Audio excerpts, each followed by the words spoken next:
ನನ್ನ ಪ್ರೀತಿಯ ಯುವತಿ ಮಿತ್ರರುಗಳೇ ಹಾಗೂ BR ಕನ್ನಡ ಮಾಧ್ಯಮದ ನನ್ನ ಎಲ್ಲ ವೀಕ್ಷಕ ಸ್ನೇಹಿತರುಗಳೇ, ಎಲ್ಲರಿಗೂ ನನ್ನ ಹೃದಯಪೂರ್ವಕವಾದ ನಮಸ್ಕಾರಗಳು. ನಾನು ಕರ್ನಾಟಕ ಸರ್ಕಾರದ KDP ಸದಸ್ಯರಾದ R ಲಕ್ಷ್ಮಣಮೂರ್ತಿ. ಇಂದು ನಮ್ಮ ರಾಜ್ಯದ ಯುವಜನರ ಸಬಲೀಕರಣಕ್ಕೆ, ಅವರಲ್ಲಿ ನಾಯಕತ್ವದ ಗುಣ ಬೆಳೆಸಲಿಕ್ಕೋಸ್ಕರ ಅವರಿಗೆ ಜವಾಬ್ದಾರಿಯುತವಾದ ಒಬ್ಬ ನಾಗರಿಕರನ್ನಾಗಿ ರೂಪಿಸೋಕ್ಕೆ ಒಂದು ಮಹತ್ವವಾದ ಉದ್ದೇಶವನ್ನು ಹೊಂದಿ ನಮ್ಮ ಮಾನ್ಯ ಮುಖ್ಯಮಂತ್ರಿಗಳು ತಮ್ಮ ವಿವೇಚನೆಯಿಂದ ಭಾರತ್ ಜೋಡೋ ಯುವ ಸಂಘ BJYS ಕರ್ನಾಟಕ ಯೋಜನೆಯನ್ನು ಕುರಿತು ಕೆಲವು ಮಾತುಗಳನ್ನು ತಮ್ಮಲ್ಲಿ ಹಂಚಿಕೊಳ್ಳೋಕ್ಕೆ ನಾನಿವತ್ತು ಇಷ್ಟಪಡ್ತಾ ಇದ್ದೇನೆ. ನಮ್ಮ ರಾಜ್ಯದ ಅಭಿವೃದ್ಧಿಯಲ್ಲಿ ಯುವಕರ ಪಾತ್ರ, ಯುವತಿಯರ ಪಾತ್ರ ಮಹತ್ವದಾಗಿದೆ. ಇವತ್ತು ಮೈಲಿಗಲ್ಲಾಗಿದೆ ಯುವಕರದ ಇದು. ಅವರಿಗೆ ಉತ್ತಮವಾದ ಸಂದೇಶ ಹೋಗಬೇಕಾದ್ರೆ ಯುವಕರಲ್ಲಿ ಯುವಶಕ್ತಿ ಸರಿಯಾದ ದಿಕ್ಕಿನಲ್ಲಿ ಬಳಕೆಯಾಗಬೇಕು. ಅದು ಕುಟುಂಬದ್ದಾಗಿರ್ಬೋದು, ಗ್ರಾಮದ್ದಾಗಿರ್ಬೋದು, ನಗರದ್ದಾಗಿರ್ಬೋದು ಅಥವಾ ರಾಜ್ಯದ್ದಾಗಿರ್ಬೋದು. ಈ ಅಭಿವೃದ್ಧಿ ಆಗಬೇಕಾದ್ರೆ ಯುವಕರ ದೊಡ್ಡ ಶಕ್ತಿ ರೂಪಿತವಾಗಬೇಕು. ಅದಾಗಬೇಕು ಅಂತಂದರೆ ನಾವು ಈ ಮಹತ್ವಾಕಾಂಕ್ಷೆ ಯೋಜನೆಯನ್ನು ಬಳಸ್ಕೋಬೇಕು. ಈ ಉದ್ದೇಶದಿಂದ ಕರ್ನಾಟಕ ಸರ್ಕಾರ ರಾಜ್ಯಾದ್ಯಂತ 10,000 ಭಾರತ್ ಜೋಡೋ ಯುವ ಸಂಘವನ್ನು ಸ್ಥಾಪಿಸುವ ಯೋಜನೆಯನ್ನು ಹೊಂದಿದೆ. ಇದರಲ್ಲಿ 6,000 ಸಂಘಗಳು ಗ್ರಾಮ ಪಂಚಾಯಿತಿಯ ಮಟ್ಟದಲ್ಲಿ ಬರುತ್ತೆ. 4,000 ಸಂಘಗಳು ನಗರ ವಾರ್ಡ್ಗಳಲ್ಲಿ ಸ್ಥಾಪನೆಯಾಗುತ್ತೆ. ಪ್ರತಿ ಸಂಘದಲ್ಲಿ ಕನಿಷ್ಠ ಅಂದರೆ ಗರಿಷ್ಠ ಎಷ್ಟಾದರೂ ಇರ್ಬೋದು, ಕನಿಷ್ಠ 100 ಜನ ಸದಸ್ಯರನ್ನು ಇರಬೇಕು.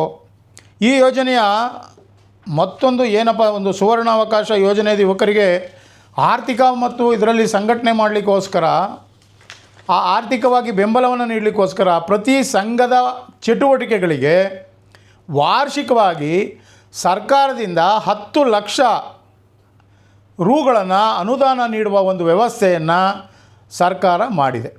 ಈ 10 ಲಕ್ಷ ಏನಕ್ಕಪ್ಪ ಅಂತ ಹೇಳಿದ್ರೆ, ತಮ್ಮ ಕ್ರೀಡಾ ಚಟುವಟಿಕೆಗಳಾಗಿರ್ಬೋದು, ಸಂಘದ ಅಭಿವೃದ್ಧಿ ಆಗಿರ್ಬೋದು, ಸಾಮಾಜಿಕ ಶೈಕ್ಷಣಿಕ ವ್ಯವಸ್ಥೆ ಆಗಿರ್ತಕ್ಕಂಥದ್ದು, ಒಂದೊಂದು ರೀತಿಯಲ್ಲಿ ಯುವಕರ ಸಬಲೀಕರಣ ಮಾಡಲಿಕ್ಕೋಸ್ಕರ, ಜನರಿಗೆ ಅನುಕೂಲ ಆಗೋಕ್ಕೋಸ್ಕರ ಇವನಿಗೋಸ್ಕರ 10 ಲಕ್ಷ ರೂಪಾಯಿಗಳನ್ನು ಒಂದು ಸಂಘಕ್ಕೆ ವಾರ್ಷಿಕವಾಗಿ ಸರ್ಕಾರ ನೀಡುವಂಥ ಯೋಜನೆಯನ್ನು ಮಾನ್ಯ ಮುಖ್ಯಮಂತ್ರಿಗಳು ಮಾಡಿದ್ದಾರೆ. ಮಹಿಳಾ ಸಬಲೀಕರಣಕ್ಕೂ ಆದ್ಯತೆ ಏನಂತ ಹೇಳಿದ್ರೆ, ಮಹಿಳೆಯರಿಗೆ ಇವಾಗೇನು ಎಲ್ಲ ನಾವು ಪರ್ಸೆಂಟೇಜಲ್ಲಿ ಕೊಡ್ತಾಯಿದ್ದೀವಿ, 60, 40, 60, 50, 50 ಅಂತ ಮಾಡೋಕ್ಕೆ ಹೊರಟಿದ್ದಾರೆ. ಆ ಸಂಘಗಳಲ್ಲಿ ಮಹಿಳೆಯರಿಗೂ ಮುಖ್ಯವಾದ ಪಾತ್ರವನ್ನು ಭಾಗವಹಿಸಬೇಕು ಅಂತೇಳಿ ಈ ವಯೋಮಿತಿನಲ್ಲಿರ್ತಕ್ಕಂಥವ್ರು ಈ ಸಂಘವನ್ನು ಮಾಡಬೇಕು ಅಂತಂದರೆ 16ರಿಂದ 35 ವರ್ಷ ಒಳಗಡೆ ಇರತಕ್ಕಂಥ ಎಲ್ಲ ಹೆಣ್ಮಕ್ಳಿಗೂ ಸಹ ಅವಕಾಶ ಇದೆ. ಅವರಲ್ಲೂ ಲೀಡರ್ಶಿಪ್ಪನ್ನು ಕ್ವಾಲಿಟಿನ ತೆಗಿಬೇಕು ಅನ್ನೋದು ರಾಜ್ಯ ಸರ್ಕಾರದ ಉದ್ದೇಶವಾಗಿದೆ. ಈ ಕಮಿಟಿನಲ್ಲಿ 100ಕ್ಕಿಂತ ಹೆಚ್ಚು ಜನಸಂಖ್ಯೆ ಆಧಾರಿತವಾಗಿದ್ದಿರ್ತಕ್ಕಂಥವರಲ್ಲಿ 15 ಸದಸ್ಯರ ಕಾರ್ಯಕಾರಿ ಸಮಿತಿ ಇದೆ. ಆ 15 ಸದಸ್ಯರ ಕಾರ್ಯಕಾರಿ ಸಮಿತಿಯಲ್ಲಿ ಕನಿಷ್ಠವಾಗಿ 5 ಮಹಿಳೆಯರಂತೂ ಇರಲೇಬೇಕು. ಅದು ಎಲ್ಲ ಜಾತಿಯಲ್ಲೂ ಇರ್ತಕ್ಕಂಥದ್ದು, ಎಲ್ಲ ಇದರಲ್ಲಿರ್ತಕ್ಕಂಥದ್ದು 5 ಜನ ಮಹಿಳೆಯರಿಗೆ ಪ್ರಾಮುಖ್ಯತೆಯನ್ನು ಕೊಡಲೇಬೇಕು ಆ ಸಂಘ. ಜೊತೆಗೆ ಅಧ್ಯಕ್ಷ ಅಥವಾ ಉಪಾಧ್ಯಕ್ಷರ ಸ್ಥಾನಗಳಲ್ಲಿ ಒಂದನ್ನು ಮಹಿಳೆಯರು ಅದನ್ನು ವಹಿಸಿರಬೇಕು ಆ ಸಂಘಕ್ಕೆ. ಆಗ ಅದು ಕಡ್ಡಾಯವಾಗಿ ಸರ್ಕಾರ ರೂಪಿಸಿದೆ. ಅಂದರೆ ಮಹಿಳೆಯರ ಸಬಲೀಕರಣಕ್ಕೆ ಏನು 50% ಕೊಟ್ಟು 35% ಕೊಟ್ಟು ಮಾಡ್ತಿದ್ವಿ, ಅದೇ ರೀತಿಯಲ್ಲಿ ನಾವು ಈ ಸಂಘವನ್ನು ಮಹಿಳೆಯರಿಗೆ ಹೆಚ್ಚಿನ ಪ್ರಾಮುಖ್ಯತೆಯನ್ನು ಕೊಟ್ಟು ಮಾಡ್ತಾಯಿದ್ದೀವಿ. ಇದು ಕೇವಲ ಯುವ ಸಬಲೀಕರಣವಲ್ಲ, ಯುವತಿಯರ ನಾಯಕತ್ವ ಮತ್ತು ಮಹಿಳಾ ಸಬಲೀಕರಣಕ್ಕೂ ಸಮಾನ ಅವಕಾಶವನ್ನು ನೀಡತಕ್ಕಂಥದ್ದು ಸರ್ಕಾರದ ಮಹತ್ವಾಕಾಂಕ್ಷೆಯ ಹೆಜ್ಜೆಯಾಗಿದೆ. ಯುವಕರಿಗೆ ಇದರಲ್ಲಿ ಏನೇನು ಚಟುವಟಿಕೆಗಳು ಅನ್ನೋದನ್ನು ನಾವು ನೋಡ್ತಾ ಹೋದರೆ, ಭಾರತ್ ಜೋಡೋ ಯುವ ಸಂಘ ಇದರ ಮೂಲಕ ಕೇವಲ ಸಂಘ ರಚನೆ ಮಾಡ್ತಕ್ಕಂಥದ್ದು ಸರ್ಕಾರದ ಉದ್ದೇಶವಲ್ಲ. ಸರ್ಕಾರದ ಉದ್ದೇಶ ಏನಪ್ಪ ಅಂದರೆ, ಯುವಕರಿಗೆ ಗ್ರಾಮೀಣ ಕ್ರೀಡಾ ಪಂದ್ಯಾವಳಿಗಳನ್ನು ಆಯೋಜಿಸೋದು. ಯುವತಿ ಆಗಿರ್ಬೋದು, ಇವಾಗ ಕಬಡ್ಡಿ ಇರುತ್ತೆ, ಖೋಖೋ ಇರುತ್ತೆ, ಇನ್ನೊಂದು ಯಾವುದೋ ಆಟೋಪಟಗಳು, ಆಮೇಲೆ ಯೋಗ ಶಿಬಿರಗಳು, ಮುಖ್ಯವಾಗಿ ಆರೋಗ್ಯದ ಮೇಲೆ ಯೋಗ ಶಿಬಿರಗಳು, ಆರೋಗ್ಯ ಮತ್ತು ಸ್ವಚ್ಛತಾ ಕಾರ್ಯಕ್ರಮ ಏನು ನಾವು ಈಗ ಎಲ್ಲ ನೋಡಿದ್ವಿ, ಮಹಾತ್ಮ ಗಾಂಧೀಜಿದು ಅಕ್ಟೋಬರ್ 2ರಲ್ಲಿ ಮಾಡಿ ಸ್ವಚ್ಛತಾ ಕಾರ್ಯಕ್ರಮ ಒಂದು ರೂಪಿಸಿದ್ರಲ್ಲ, ಅದನ್ನು ನಮ್ಮ ಮಾನ್ಯ ಮುಖ್ಯಮಂತ್ರಿಗಳಾದ ಡಿ ಕೆ ಶಿವಕುಮಾರ್ ಅವರು ಯುವ ಸಬಲೀಕರಣದ ಜೊತೆಯಲ್ಲಿ ಸ್ವಚ್ಛತಾ ಕಾರ್ಯಕ್ಕೆ ಉತ್ತಮವಾದ ಒಂದು ಅವಕಾಶವನ್ನು ಕೊಟ್ಟಿದ್ದಾರೆ. ಆಮೇಲೆ ಅದ್ರ ಜೊತೆಯಲ್ಲಿ ಸಮುದಾಯದ ಅಭಿವೃದ್ಧಿಗಳು ಹಲವು ಕಾರ್ಯಕ್ರಮಗಳನ್ನು ಈ ಸಂಘ ಆಯೋಜನೆ ಮಾಡುವ ಉದ್ದೇಶವನ್ನು ಹೊಂದಿ ಕರ್ನಾಟಕ ರಾಜ್ಯ ಸರ್ಕಾರ ಮಹತ್ವಾಕಾಂಕ್ಷೆ ಯೋಜನೆಯನ್ನು ಇದರ ಮೂಲಕ ಯುವಕರಲ್ಲಿ ಕ್ರೀಡಾಶಕ್ತಿ, ದೈಹಿಕ ಕ್ಷಮತೆ, ಆರೋಗ್ಯದ ಅರಿವು, ಸಾಮಾಜಿಕ ಜವಾಬ್ದಾರಿಯನ್ನು ಬೆಳೆಸಲು ಇದು ಸಹಾಯ ಆಗುತ್ತೆ ಈ ಸಂಘ ಅನ್ನೋದು ನಮ್ಮ ಸರ್ಕಾರದ ಉದ್ದೇಶ. ನಾಯಕತ್ವ ಮತ್ತು ಜವಾಬ್ದಾರಿತ ನಾಗರಿಕರ ನಿರ್ಮಾಣವನ್ನು ಮಾಡ್ತಕ್ಕಂಥ ಉದ್ದೇಶ ಏನಂತ ಹೇಳಿದ್ರೆ, ನಮ್ಮ ಯುವಕರು ಕೇವಲ ಉದ್ಯೋಗವನ್ನು ಹುಡುಕೋರಾಗಿದ್ದರೆ ಸಮಾಜವನ್ನು ಮುನ್ನಡೆಸುವ ನಾಯಕರಾಗಬೇಕು. ಬರೀ ಉದ್ಯೋಗಕ್ಕೆ ಹೋದವನು ಏನು ಮಾಡ್ತಾನೆ, ಬೆಳಗ್ಗೆ ಹೋಗ್ತಾನೆ, ರಾತ್ರಿಗೆ ಬಂದು ಕೆಲಸ ಮಾಡ್ಕೊಂಬಂದು ಮಲಗ್ತಾನೆ, ಅವನು ಸಮಾಜಾಭಿಮುಖವಾಗಿ ಕೆಲಸ ಮಾಡಲಿಕ್ಕೆ ಆಗಲ್ಲ. ಅದಕ್ಕೋಸ್ಕರ ಇಂಥ ಸಂಘ ಸಂಸ್ಥೆಗಳನ್ನು ಕಟ್ಟಿ ಇಂಥ ಚಟುವಟಿಕೆಗಳನ್ನು ಪ್ರಾರಂಭ ಮಾಡಿ ಅದರಲ್ಲಿ ಒಬ್ಬೊಬ್ಬರು ಯುವಕರು ಭಾಗವಹಿಸುವಂಥ ಮಹತ್ವಾಕಾಂಕ್ಷೆ ಯೋಜನೆಯನ್ನು ಸರ್ಕಾರ ರೂಪಿಸ್ತಾ ಇದೆ. ಯುವಕರಲ್ಲಿ ನಾಯಕತ್ವ ಗುಣಗಳನ್ನು ಬೆಳೆಸುವುದು, ಏನು ಅವನಿಗೆ ಲೀಡರ್ಶಿಪ್ ಕ್ವಾಲಿಟಿ ಬರ್ತಕ್ಕಂಥದ್ದು. ಈಗ ಹಿಂದೆ ಎಲ್ಲ ಇತ್ತು, ಕಾಲೇಜ್ಗಳಲ್ಲಿ ಎಲೆಕ್ಷನ್ ಕ್ಯಾಂಪ್ ಬಂದಿತ್ತು, ಆ ಕ್ಯಾಂಪಸಲ್ಲಿ ಮಾಡಿದಂಥವ್ರು ಇವತ್ತೆಲ್ಲ ರಾಜಕಾರಣಿಗಳಾಗಿದ್ದಾರೆ. ಅವರನ್ನು ಸಬಲೀಕರಣಗೊಳಿಸೋದು, ಯಾರು ಏನು ಮಾಡೋಕ್ಕಾಗಲ್ಲ ನನ್ನಲ್ಲಿ ಅಂತಕ್ಕಂಥವ್ರಿಗೆ ಸಬಲೀಕರಣವನ್ನು ಮಾಡ್ತಕ್ಕಂಥ ಇಂಥ ಗುಂಪುಗಳಲ್ಲಿ ಮತ್ತು ಜವಾಬ್ದಾರಿಯುತ ನಾಗರಿಕರನ್ನಾಗಿ ಮಾಡ್ತಕ್ಕಂಥದ್ದು ಮುಖ್ಯ ಯೋಜನೆ. ಯಾಕೆಂದರೆ ನಾಗರಿಕತ್ವ ಕಲಿಬೇಕು ಅವನು. ಸುಮ್ಮನೆ ಏನೋ ಬಂದ ಕೆಲಸಕ್ಕೆ ಹೋದ, ನನಗೊಬ್ಬ ಮಗ ಇದ್ದಾನೆ ಅನ್ನೋದಲ್ಲ ಎಲ್ಲರ ಉದ್ದೇಶ. ನಾಗರಿಕತ್ವವನ್ನು ಬಳಸಿ ಮಾಡ್ತಕ್ಕಂಥದ್ದು ಈ ಎಲ್ಲ ಉದ್ದೇಶಗಳನ್ನು ಇಟ್ಟುಕೊಂಡು ಈ ಒಂದು ಯೋಜನೆಯನ್ನು ಸರ್ಕಾರ ರಚಿಸಲಿಕ್ಕೆ ಹೊರಟಿದೆ. ಅದಕ್ಕೆ ಎಲ್ಲರೂ ಸಹಕಾರ ನೀಡಬೇಕು. ಪ್ರತಿ ನಮ್ಮ ಭಾರತ್ ಜೋಡೋ ಯುವಕ ಸಂಘದಿಂದ 15 ಸದಸ್ಯರ ಕಾರ್ಯಕಾರಿ ಸಮಿತಿಯನ್ನು ಹೊಂದಿರತಕ್ಕದ್ದು. ಏನು 100 ಜನ ಸದಸ್ಯರಿರ್ತಾರೆ, ಅದರಲ್ಲಿ ಕಾರ್ಯಕಾರಿ ಸಮಿತಿಯಲ್ಲಿ 15 ಜನ ಇರಬೇಕು. ಆ ಸಮಿತಿಯಲ್ಲಿ 5 ಜನ ಹೆಣ್ಮಕ್ಳುಗಳು ಇರಬೇಕು. ಇದು ಜಿಲ್ಲಾ ಮಟ್ಟದಲ್ಲಿ ಪ್ರಾರಂಭ ಆಗುತ್ತೆ. ರಾಜ್ಯ ಮಟ್ಟದಲ್ಲಿ ಮುಖ್ಯಮಂತ್ರಿಗಳ ನೇತೃತ್ವದಲ್ಲಿ ಮೇಲ್ವಿಚಾರಣಾ ಸಮಿತಿ ಇರುತ್ತೆ. ಈ ಮೇಲ್ವಿಚಾರಣಾ ಸಮಿತಿಯಲ್ಲಿ ಕಾರ್ಯಕ್ರಮ ನಿರ್ವಹಿಸುವ ವ್ಯವಸ್ಥೆ ಇರುತ್ತೆ. ಆಮೇಲೆ ಸಾಮಾಜಿಕ ಸಾಮರಸ್ಯವನ್ನು ಭಾರತ್ ಜೋಡೋ ಯುವ ಸಂಘದ ಮತ್ತೊಂದು ಪ್ರಮುಖ ಗುರಿಯಾಗಿರುತ್ತೆ. ಜಾತಿ, ಧರ್ಮ, ಭಾಷೆ, ಪ್ರದೇಶ ಎಂಬುದು ಯಾವುದೇ ಭೇದ ಭಾವ ಇಲ್ಲ ಇಲ್ಲಿ.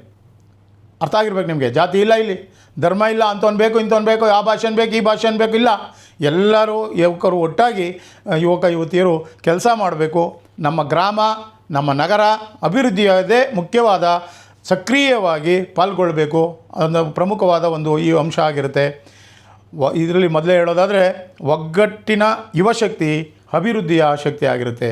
ಒಗ್ಗಟ್ಟಿನಲ್ಲಿ ಯುವಶಕ್ತಿಗಳು ಸೇರಿದ್ರೆ ಅಭಿವೃದ್ಧಿ ಆಗಿರುತ್ತೆ. ಯಾವುದೇ ಒಂದು ನೋಡಬೇಕು ನೀವು, ಯುವಕರು ಸೇರಬೇಕು. ಈಗ ಸೆಕೆಂಡ್ ಲೈನ್ ಲೀಡರ್ ಅಂತ ಏನು ಕರಿತೀವಿ, ಅವ್ರು ಬರಬೇಕು. ನಮಗೆ ನೋಂದಣಿ ಮತ್ತು ಸದಸ್ಯತ್ವ ಹೇಗೆ ಅಂತ, ನಮ್ಮ ಕರ್ನಾಟಕ ರಾಜ್ಯದ ಮುಖ್ಯಮಂತ್ರಿಗಳಾದಂಥ ಡಿ ಕೆ ಶಿವಕುಮಾರ್ ಅವರ ಮಹತ್ವಾಕಾಂಕ್ಷೆ ಯೋಜನೆಯಾದಂಥ ಭಾರತ್ ಜೋಡೋ ಯುವ ಸಂಘ ಸದಸ್ಯತ್ವ ನೋಂದಾವಣೆಯನ್ನು ಯಾವ ರೀತಿ ಆರಂಭ ಮಾಡಬೇಕು ಅಂತೇಳಿ ನಾನು ನಿಮ್ಮಲ್ಲಿ ಇದಕ್ಕೆ ತಿಳಿಸಲಿಕ್ಕೆ ಇಷ್ಟಪಡ್ತಾ ಇದ್ದೇನೆ. ಮೊದಲನೇದಾಗಿ ಭಾರತ್ ಜೋಡೋ ಯುವ ಸಂಘ BJYS ಇದಕ್ಕೆ ಸೇರ್ತಕ್ಕಂಥ ಯುವಕ ಯುವತಿಯರು ವಯಸ್ಸು 16 ವರ್ಷದಿಂದ 35 ವರ್ಷಗಳ ನಡುವೆ ಇರಬೇಕು. ಮತ್ತು ಪ್ರತಿ ಸಂಘದಲ್ಲಿ ಕನಿಷ್ಠ ಅಂದರೆ ಕಡಿಮೆ 100 ಜನ ಸದಸ್ಯರನ್ನು ಹೊಂದಿರಲೇಬೇಕು. ಅದು ಗ್ರಾಮ ಪಂಚಾಯಿತಿ ಮಟ್ಟದಲ್ಲಿ ಪ್ರತಿಯೊಂದು ಗ್ರಾಮ ಪಂಚಾಯಿತಿಗೂ ಕನಿಷ್ಠವಾಗಿ 100 ಸದಸ್ಯರನ್ನು ಹೊಂದಿರಬೇಕು. ನೋಂದಣಿಗೆ ಮುಖ್ಯವಾಗಿ ಆಧಾರ್ ಕಾರ್ಡನ್ನು ಕಂಪಲ್ಸರಿಯಾಗಿ ಬಳಸ್ತಕ್ಕದ್ದು. ಒಬ್ಬ ಪ್ರತಿ ಸದಸ್ಯನಿಗೂ 10 ರು ಶುಲ್ಕವನ್ನು ನಿಗದಿಪಡಿಸಿದೆ ಸರ್ಕಾರ. ಆನ್ಲೈನ್ ಮೂಲಕ ಕರ್ನಾಟಕ ಸೇವಾ ಸಿಂಧು ಪೋರ್ಟಲ್ ಮೂಲಕ ಅಥವಾ BJYS ಮೊಬೈಲ್ ಅಪ್ಲಿಕೇಶನ್ ಮೂಲಕ ಪ್ರತಿಯೊಬ್ಬ ಯುವಕ ಯುವತಿಯರು ತಮ್ಮ ಸದಸ್ಯತ್ವವನ್ನು ನೋಂದಾವಣೆ ಮಾಡಿಕೊಳ್ಳಬಹುದು. ಆ ಗ್ರಾಮವನ್ನು, ಕರ್ನಾಟಕವನ್ನು ಅಥವಾ ಬೆಂಗಳೂರು 1 ಕೇಂದ್ರಗಳಲ್ಲಿ ಮೂಲಕವೂ ಸಹ ತಾವು ಅರ್ಜಿಯನ್ನು ಈ ಸದಸ್ಯತ್ವಕ್ಕೆ ಸಲ್ಲಿಸಬಹುದು. ಸರ್ಕಾರದ ವಿವಿಧ ಇಲಾಖೆಗಳ ಸಹಕಾರ, ಅಂದರೆ ನೀವು ಇದಕ್ಕೆ ಮೆಂಬರ್ ಆದರೆ ಏನೇನು ಅನುಕೂಲ, ಯಾವ್ಯಾವ ಸರ್ಕಾರ ಯಾವ್ಯಾವ ಇಲಾಖೆಗಳು ನಿಮ್ಗೆ ಇದಕ್ಕೆ ಒಡನಾಡಿಗಳಾಗಿರ್ತವೆ ಅನ್ನೋದಕ್ಕೆ ಈ ಯೋಜನೆ ಯಶಸ್ವಿಯಾಗಿ ಅನುಷ್ಠಾನಕ್ಕೆ ಯುವ ಸಬಲೀಕರಣ ಮತ್ತು ಕ್ರೀಡಾ ಇಲಾಖೆಯೊಂದಿಗೆ, ಏಕೆಂದರೆ ನಿಮಗೆ sports and cultural youth sports and cultural department, ಗ್ರಾಮೀಣಾಭಿವೃದ್ಧಿ ಮತ್ತು ಪಂಚಾಯತ್ ರಾಜ್, ಅದಲ್ಲದೆ ನಗರಾಭಿವೃದ್ಧಿ ಮತ್ತು ಕಂದಾಯ ಮತ್ತು ಶಿಕ್ಷಣ ಇಲಾಖೆಗಳು ಸಹಕಾರ ನೀಡುತ್ತವೆ. ಯಾಕೆಂದರೆ ಯುವಕರನ್ನ ಇದರಲ್ಲಿ ನಾವು ಬೆಳೆಸಬೇಕು ಅಂತಂದರೆ ಇಷ್ಟು ಸಹಕಾರಗಳು, ಇಷ್ಟು ನಮ್ಮ ಒಂದು ಸರ್ಕಾರದ ಅಂಗಗಳು ತಮ್ಮ ಜೊತೆಯಲ್ಲಿ ಇರ್ತವೆ. ಆದ್ದರಿಂದ ಇದು ಕೇವಲ ಒಂದು ಇಲಾಖೆಯ ಯೋಜನೆಯಲ್ಲ, ಬರೀ ಯುವಕರು ಒಂದು ಯುವತಿಯರು ಅಂದರೆ ಯೂತ್ಸ್ ಫೆಡರೇಷನ್ ಅಲ್ಲ. ಯುವಕರ ಸಮಗ್ರ ಅಭಿವೃದ್ಧಿಗಾಗಿ ಸರ್ಕಾರದ ವಿವಿಧವಾದ ಇಲಾಖೆಗಳಲ್ಲಿ ಒಟ್ಟಾಗಿ ಕೆಲಸ ಮಾಡುವ ಮಹತ್ವದ ಒಂದು ಕಾರ್ಯಕ್ರಮವನ್ನು ರೂಪಿಸಿದೆ. ನನ್ನ ಮನವಿ ಏನಂತ ಹೇಳಿದ್ರೆ, ನಮ್ಮ ಜಿಲ್ಲೆಯ, ನಮ್ಮ ತಾಲೂಕಿನ, ನಮ್ಮ ಗ್ರಾಮದ, ನಮ್ಮ ಗ್ರಾಮ ಪಂಚಾಯಿತಿಯ ಎಲ್ಲ ಮಟ್ಟದಲ್ಲೂ ಸಹ ಯುವಕರು ಯುವತಿಯರು ಈ ಸದಾವಕಾಶವನ್ನು ಸದುಪಯೋಗಪಡಿಸಿಕೊಂಡು ತಮ್ಮ ಗ್ರಾಮದ ನಗರದ ಅಭಿವೃದ್ಧಿಯನ್ನು ಮಾಡಬೇಕು ಅಂತೇಳಿ ತಮ್ಮನ್ನೇ ಮನವಿ ಮಾಡ್ತಾಯಿದ್ದೇವೆ. ಕ್ರೀಡೆಯಲ್ಲಿ ಆಸಕ್ತಿ ಇರತಕ್ಕಂಥ ಯುವಕ ಯುವತಿಯರಿಗೆ ಇದೊಂದು ಒಳ್ಳೆಯ ಅವಕಾಶ ತಮ್ಮ ಪ್ರತಿಭೆಯನ್ನು ತೋರಿಸಲಿಕ್ಕೆ. ಸಾಮಾಜಿಕ ಸೇವೆಯಲ್ಲಿ ಆಸಕ್ತಿ ಇರತಕ್ಕಂಥವರು ಸಮಾಜಮುಖಿ ಕಾರ್ಯಕ್ರಮಗಳನ್ನು ನಡೆಸಬೇಕು. ಸಮಾಜಮುಖಿ ಕಾರ್ಯಕ್ರಮ ಸೋಷಿಯಲ್ ಸರ್ವೀಸ್ ಮಾಡಿ. ಯಾಕೆ ಅಂತಂದರೆ ನೀವು ಒಬ್ಬೊಬ್ಬರು ಹೋಗಿ ಮಾಡಲಿಕ್ಕಾಗಲ್ಲ, ಸಂಘ ಸಂಸ್ಥೆ ಕಟ್ಕೊಂಡು ಮಾಡ್ಬೋದು. ಅದಕ್ಕೆ ತಾವೆಲ್ಲ ಮುಂದೆ ಬರಬೇಕು. ನಾಯಕತ್ವದ ಆಸಕ್ತಿ ಇರುವ ಯುವಕರು ಸಂಘದ ಚಟುವಟಿಕೆಗಳಲ್ಲಿ ಸಕ್ರಿಯವಾಗಿ ಭಾಗವಹಿಸಬೇಕು ಅಂತೇಳಿ. ನಮ್ಮ ನಾಯಕತ್ವ ಅಂತಂದರೆ ಲೀಡರ್ಶಿಪ್ ಕ್ವಾಲಿಟಿ ಅವನ ಹತ್ರ ಇರುತ್ತೆ. ಈ ಯುವಕರ ಒಂದು ಗುಂಪು ಸಿಕ್ಕಿದ್ರೆ ಅವನು ಒಬ್ಬ ಲೀಡ್ರ್ ಆಗಲಿಕ್ಕೆ ಅವಕಾಶ ಇರುತ್ತೆ. ಇವತ್ತಿನ ದೇಶದ ಎಷ್ಟೋ ರಾಜಕಾರಣಿಗಳು ಯುವಕ ಶಕ್ತಿಯಿಂದಲೇ ಬಂದಿರತಕ್ಕಂಥದ್ದು. ಅದರಿಂದ ಎಲ್ಲ ಯುವಕರು ತಮ್ಮ ನಾಯಕತ್ವದ ಗುಣಗಳನ್ನು ಬೆಳೆಸ್ಕೋಬೇಕು, ಈ ಒಂದು ಸಂಘಕ್ಕೆ ಸದಸ್ಯವನ್ನು ತಗೋಬೇಕು ಅಂತೇಳಿ ತಮ್ಮಲ್ಲಿ ಮನವಿ ಮಾಡ್ಕೊಳ್ತಾ ಇದ್ದೇನೆ. ಅದೇ ರೀತಿ ಸರ್ಕಾರ ನೀಡುವ ಅನುದಾನ ಕೇವಲ ಬರೀ ಅದು ಅನುದಾನವಲ್ಲ, ಹಣವಲ್ಲ, ಅದು ಯುವಕರ ಮೇಲೆ ಇಟ್ಟಿರುವ ನಂಬಿಕೆ. ನಿಮ್ಮ ಯುವಕರ ಶಕ್ತಿಯನ್ನು ಬೆಳೆಸಲಿಕ್ಕೆ ಸರ್ಕಾರ ನಿಮ್ಮ ಮೇಲೆ ನಂಬಿಕೆ ಇಟ್ಟು ಇದನ್ನು ಇನ್ವೆಸ್ಟ್ ಮಾಡ್ತಾ ಇದೆ. ಅದೇ ರೀತಿ ಈ ನಂಬಿಕೆನ ನಾವು ಉಳಿಸ್ಕೊಂಡು ಪ್ರತಿಯೊಂದು ಒಂದೊಂದು ರೂಪಾಯಿನೂ ಜನಪರ ಮತ್ತು ಯುವಜನ ಪರ ಚಟುವಟಿಕೆಗಳಿಗೆ ಬಳಸಿ ಮಾಡ್ತಕ್ಕಂಥದ್ದು ನಮ್ಮ ಯುವ ಶಕ್ತಿಯ ಎಲ್ಲರ ಜವಾಬ್ದಾರಿಯಾಗಿರ್ತದೆ. ಕೊನೆಯದಾಗಿ ನಾನು ಹೇಳಲು ಬಯಸುವುದೇನೆಂದರೆ, ಯುವಕರು ಬದಲಾದರೆ ಸಮಾಜ ಬದಲಾಗುತ್ತೆ. ಯುವಶಕ್ತಿ ಏನಾದರೂ ರೂಪಿತವಾದರೆ ಯಾವುದೇ ಸಮಾಜವನ್ನು ನಾವು ಬದಲಾವಣೆ ಮಾಡ್ಬೋದು. ಸಮಾಜ ಬದಲಾದರೆ ಕರ್ನಾಟಕ ಬದಲಾಗುತ್ತದೆ. ಆದ್ದರಿಂದ ನಮ್ಮ ಯುವಶಕ್ತಿಯನ್ನು ಒಗ್ಗೂಡಿಸಿ ಕ್ರೀಡೆ, ಸಾಂಸ್ಕೃತಿಕ, ವಿಜ್ಞಾನ, ಸಾಮಾಜಿಕ ಸೇವೆ ಮತ್ತು ನಾಯಕತ್ವದ ಮೂಲಕ ಬಲಿಷ್ಠ ಮತ್ತು ಸಮೃದ್ಧ ಸಾಮರಸ್ಯದ ಕರ್ನಾಟಕವನ್ನು ನಿರ್ಮಿಸೋಣ ಅಂಥೇಳಿ ನಾನು ಪ್ರತಿಯೊಂದು ಯುವಕರಿಗೂ ಮತ್ತು ಯುವತಿಯರಿಗೂ ನನ್ನ ಕಳಕಳೆಯ ಮನವಿಯನ್ನು ಮಾಡ್ತಾಯಿದ್ದೇನೆ. ದಯವಿಟ್ಟು ತಾವು ಈ ಒಂದು ಇದಕ್ಕೆ ಮೆಂಬರ್ಶಿಪ್ ಆಗಲಿಕ್ಕೆ ಬನ್ನಿ, ಸೇರಿ ಸದಸ್ಯತ್ವ ನೋಂದಾವಣೆಯನ್ನು ಈ ದಿನದಿಂದನೇ ಆರಂಭ ಮಾಡಿ. ಇದಕ್ಕೆ ಒಂದು ಸಹಾಯವಾಣಿ ಇದೆ.